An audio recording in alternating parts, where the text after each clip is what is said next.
बिस्मिल्लाहिर्रहमानिर्रहीम। बहुत बहुत शुक्रिया। एक तो मुंतज़मीन को कि इतने अहम तरीन मौजू पर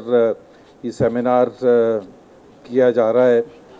मेरा ख्याल है पाकिस्तान के बहुत से मसाइल हैं, और गुर्बत से लेके बेरोज़गारी और महंगाई और तमाम दूसरे मसाइल हैं, लेकिन मेरा ख्याल है जिसको शर्मिंदगी का बाइस हमें सबको समझना चाहिए, और ख़ास तौर पर उन सबको जो कि पॉलिटिकल पार्टीज़ के नुमाइंदे हैं और पार्लियामेंट में भी रिप्रेजेंटेशन है, कि ये मिसिंग पर्सनस का जो मसला है ये सबसे ज़्यादा नदामत और शर्मिंदगी का बाइस है। क्योंकि पाकिस्तान जब बना था तो यहाँ पहले 9 साल कोई कानून नहीं था, और 9 साल के बाद एक आइन बना, और हम समझ रहे थे कि उसके बाद भी मार्शल लॉ लग किया और ज़्यादती होती रही और ईस्ट पाकिस्तान हमारे से अलग हो गया। लेकिन ये जो एक नया सिलसिला मिसिंग पर्सनस का, ये पहले मेरा ख्याल है ये पिछले 15-20 साल में, आपने सही कहा, जनरल मुशर्रफ के ज़माने में इसकी इब्तदा की गई, जब कुछ नहीं समझ आया कि किस तरह से कंट्रोल किया जाए। पहले तो सीधा सीधा अंदर बंद कर देते थे, तो जैसे जैसे अदालतें थोड़ी बहुत आज़ाद हुई, मीडिया थोड़ा बहुत आज़ाद हुआ, वापस दबा दिया गया, वो और बात है। लेकिन जाहिर सी बात है, अदालतों में ऐसे जज आए और अभी भी हैं जो खुल के बात करते हैं, और मीडिया में बावजूद इसके कि उनको दबाने की कोशिश की जाती है, और मतीउल्लाह जान जैसे लोग जिनको उठा के भी ले जाते हैं, और ये वज़ीर आज़म साहब कहते हैं कि मैंने उसी दिन रात को ऑर्डर कर दिया था कि मतीउल्लाह जान को रिलीज़ कर दिया जाए। लेकिन उन्होंने, वज़ीर आज़म साहब ने ये नहीं बताया कि उनको उठा के कौन लेके गया था, और उनसे भी पूछगछ हुई कि भाई मतीउल्लाह जान को उठा के क्यों ले गए, कि असल मसला ये नहीं था कि मतीउल्लाह जान को रहा कर दिया जाए, असल मसला था कि उनको उठा के क्यों। ये एक बहुत बड़ी एक मेरा ख्याल है एग्जाम्पल बन सकती थी, और उसको आगे लेके अभी इंट्रोडक्शन कराते हुए मेरी बहन ने कहा मैं गवर्नर भी रह चुका हूँ, और 2017-2018 में गवर्नर था, उससे पहले मिनिस्टर भी था। उन्होंने मुझे कान में कहा कि बड़े शर्मिंदगी के साथ कि वैसे सबसे ज़्यादा मिसिंग पर्सन्स हमारी हुकूमत के दौरान थे।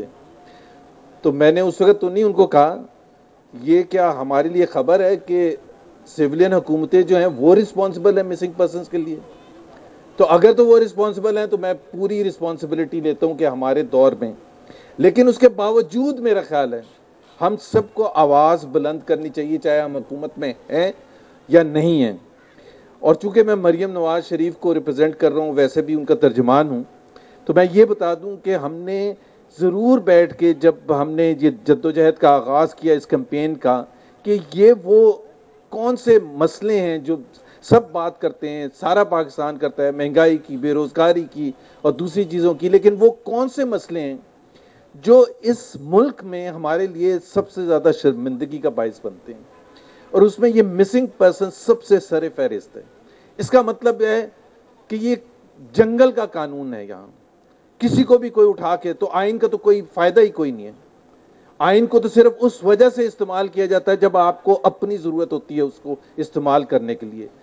पार्लियामेंट सुप्रीम नहीं है, ये बिल्कुल प्रूव हो गया। तो ऐसा मसला कौन से मसाइल हैं, तो हमने ये आइडेंटिफाई किया कि मिसिंग पर्सन्स पर आप मरियम नवाज आवाज़ बुलंद करेंगी। और सबसे पहले क्वेटा में 25 अक्टूबर को, क्योंकि बलोचिस्तान के सबसे ज़्यादा मिसिंग पर्सन्स हैं, और हमने ढूंढ के वहाँ जो मिसिंग पर्सन्स की फैमिलीज थी उनको वहाँ स्टेज पर बुलाया है, उनकी बच्चियों को, उनकी माओं को, उनकी बहनों को स्टेज पर। जब मरियम नवाज ने तकरीर शुरू किया है तो सबसे पहले ये बात की है मिसिंग पर्सन्स की, और ये खड़े होके ये कि हमारा वादा है कि हम आपके लिए आवाज़ बुलंद करेंगे। और मैं आपको ये भी बता दूं कि किस तरह से प्रेशर आना शुरू होता है। उसके बाद आपको पता है इस्लामाबाद में जब इनका कैंप लगा तो उधर भी मरियम नवाज गई, और उसकी वजह से, उस रिएक्शन की वजह से फवाद चौधरी, शीरी मज़ारी और दूसरे वज़रा ने बात करनी शुरू की। हालांकि हम ये ज़रूर मानते हैं कि उनके पास वो पावर्स नहीं हैं, हमारी वफाकी हुकूमत के पास, कि वो फैसला कर सकें। मुझे 100% मैं इस चीज़ से मुत्तफिक हूँ कि शीरी मज़ारी बिल्कुल अपनी तरफ से कोशिश कर रही हैं, लेकिन यही सितम ज़रीफ़ी है कि बावजूद इसके, मुझे इमरान खान का नहीं पता, लेकिन इमरान खान वही करेंगे जो उनको कह दिया जाएगा। کیونکہ ان کو حکومت کرنی ہے اور اس وقت تک حکومت کرنی ہے جب تک سلیکٹرز ان کو حکومت کرنے کا موقع دیں گے، اور وہ کوئی ایسی غلطی نہیں کرنا چاہتے جس سے سلیکٹرز ناراض ہوں. تو ظاہر سی بات ہے، لیکن شیریں مزاری اور کچھ ایسے وزراء ہیں جو صحیح معنوں میں اس ملک میں ایک خاص طور پر مسنگ پرسنز کے حوالے سے جن کا دل بالکل ان کے ساتھ ہے، کوشش کر رہی ہیں، لیکن وہ اس حد تک کوشش نہیں کر سکتی ہیں. اور اس کا میرا نہیں خیال ہے کہ ہمیں ان پر ڈپینڈ کرنا چاہیے کہ کل کو سب کچھ ٹھیک ہو جائے گا.